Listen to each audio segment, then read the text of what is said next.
¿Quién es realmente Jesús? Muchos responderían que es un maestro, un profeta o simplemente un buen hombre. Y aunque todas esas respuestas contienen algo de verdad, la Biblia presenta una realidad mucho más grande y gloriosa. Su historia no comienza en Belén.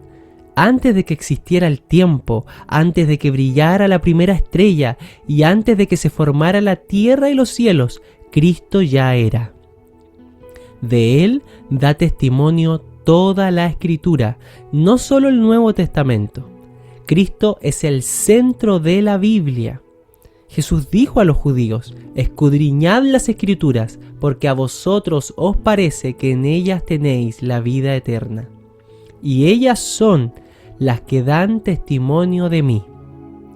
Por la misma razón, cuando Él enseñó a los 2 discípulos que iban camino a Emaús, en Lucas 24, dice que comenzando desde Moisés y siguiendo por todos los profetas, les declaraba en todas las Escrituras lo que de Él decían. Bienvenidos a Cristo Centro de Todo, una serie de podcasts sobre la centralidad de Jesús en la Escritura. Hoy veremos a Cristo como el primogénito de toda creación. Primogénito de toda creación, así llamó a Jesús el apóstol Pablo en Colosenses capítulo 1, verso 15. Y eso no significa que Jesús fue el primer ser creado por Dios, como algunos erróneamente interpretan. Eso va en contra del testimonio completo de las Escrituras. Si bien primogénito se traduce literalmente como el primer nacido, la Biblia también utiliza esta palabra para describir superioridad, jerarquía y autoridad. Por ejemplo, David fue llamado primogénito por Dios en el Salmo 89, aunque biológicamente él era el menor de sus hermanos. El término primogénito puede también significar supremacía y preeminencia. Pablo utiliza esa misma idea para describir a Cristo. Él es primogénito de toda creación porque ocupa un lugar de honor sobre todo lo que existe. El versículo siguiente, el 16, elimina cualquier posibilidad de malentendido. El apóstol Pablo dice: porque en Él fueron creadas todas las cosas. Cristo no puede ser parte de la creación si todas las cosas fueron creadas por Él. Él es soberano Señor de la creación. Y para comprender plenamente esta verdad, debemos regresar al comienzo de la Biblia. Génesis capítulo 1, verso 1 dice: en el principio creó Dios los cielos y la tierra. Todo lo que existe tiene su origen en Dios. Y la palabra hebrea utilizada para referirse a Dios allí es Elohim, que es una palabra en plural, dioses. Eso queda mucho más claro en el versículo 26, donde se vuelve a utilizar esta palabra y dice: entonces dijo Elohim. ¿Y qué es lo que dijo? Hagamos al hombre a nuestra imagen. Dios es uno, pero claramente el texto señala más de una persona poniéndose de acuerdo. Hagamos al hombre a nuestra imagen. Esto ya da pequeñas luces de lo que más tarde se entendería como la doctrina de la Trinidad. Creemos en un Dios, en un solo Dios, en 3 personas, Padre, Hijo y Espíritu Santo. Y los 3 estaban presentes en la creación.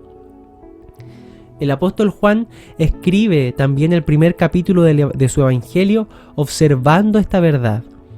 En el principio, describió él, era el Verbo, y el Verbo era con Dios, y el Verbo era Dios. Ese Verbo es Jesús, el cual, lo cual queda claro conforme se desarrolla el capítulo. Juan está diciendo que cuando Dios creó todas las cosas, ahí estaba Jesús. Estaba junto a Dios y era Dios. Esta distinción que se hace es trinitaria. Distingue al Hijo del Padre porque son personas distintas, pero al mismo tiempo los unifica en la deidad. El Verbo era con Dios y era Dios. Luego añade una declaración contundente: todas las cosas por Él fueron hechas, y sin Él nada de lo que ha sido hecho fue hecho. Todo fue creado por medio de Cristo. No existe una sola excepción. Cada galaxia suspendida en el espacio, cada estrella que ilumina nuestras noches, cada ley física que gobierna el universo, todas las criaturas que poblan la tierra, los mares y los cielos, todo fue hecho por Él. Y cuando Génesis entonces repite una y otra vez, y dijo Dios, Juan nos reveló quién fue esa palabra mediante la cual Dios creó todas las cosas. El Verbo eterno, el Logos, Jesucristo. Y el autor de Hebreos también confirma esta grandeza. En Hebreos capítulo 1 leemos que Dios por el Hijo hizo el universo. El Hijo no solamente estuvo presente desde el principio, fue quien ejecutó el diseño del Padre para la creación. Por medio del Hijo hizo el universo. Y el libro de Hebreos va aún más allá. Nos dice que Cristo sustenta todas las cosas con la palabra de su poder. Esto significa que la obra de Cristo no terminó en Génesis capítulo 1. Hebreos nos dice que Él creó en pasado, pero que también Él sustenta en presente. Cada átomo permanece unido porque Cristo así lo determina. Cada ley natural continúa operando en nuestro mundo porque Cristo la sostiene. Cada respiración que tenemos, cada latido del corazón, el movimiento de los astros, todo ocurre bajo el continuo gobierno del Hijo de Dios.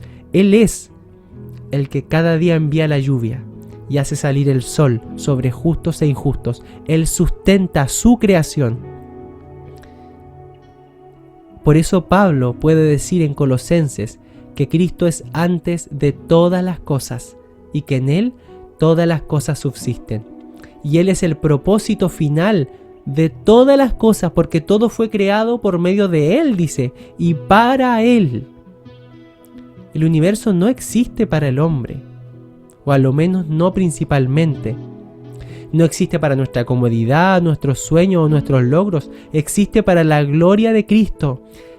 Y el Salmo 91, verso 1, dice que los cielos cuentan la gloria de Dios y el firmamento anuncia la obra de sus manos. Toda la creación es un escenario diseñado para mostrar la excelencia de su Creador. Y aquí encontramos una verdad profundamente personal.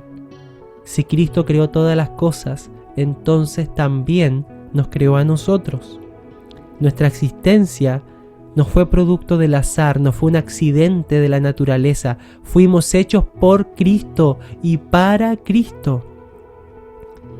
Nuestra vida encuentra significado únicamente cuando reconocemos esto. El propósito entonces del ser humano no es la realización personal, el éxito material o ser recordados por las grandes obras que hicimos en vida, sino que fuimos creados para la gloria de Cristo. Y 2 de Corintios 5:15 dice que Cristo por todos murió para que los que viven ya no vivan para sí mismos, sino para aquel que murió y resucitó por ellos. El Creador y sustentador de todas las cosas merece ocupar el primer lugar en nuestros pensamientos y debe ser el motor principal en todo lo que hacemos. Él es primogénito sobre toda creación. Él ocupa el lugar de honor sobre todo lo que ha creado y que sustenta hasta el día de hoy. Cristo es el centro de todo.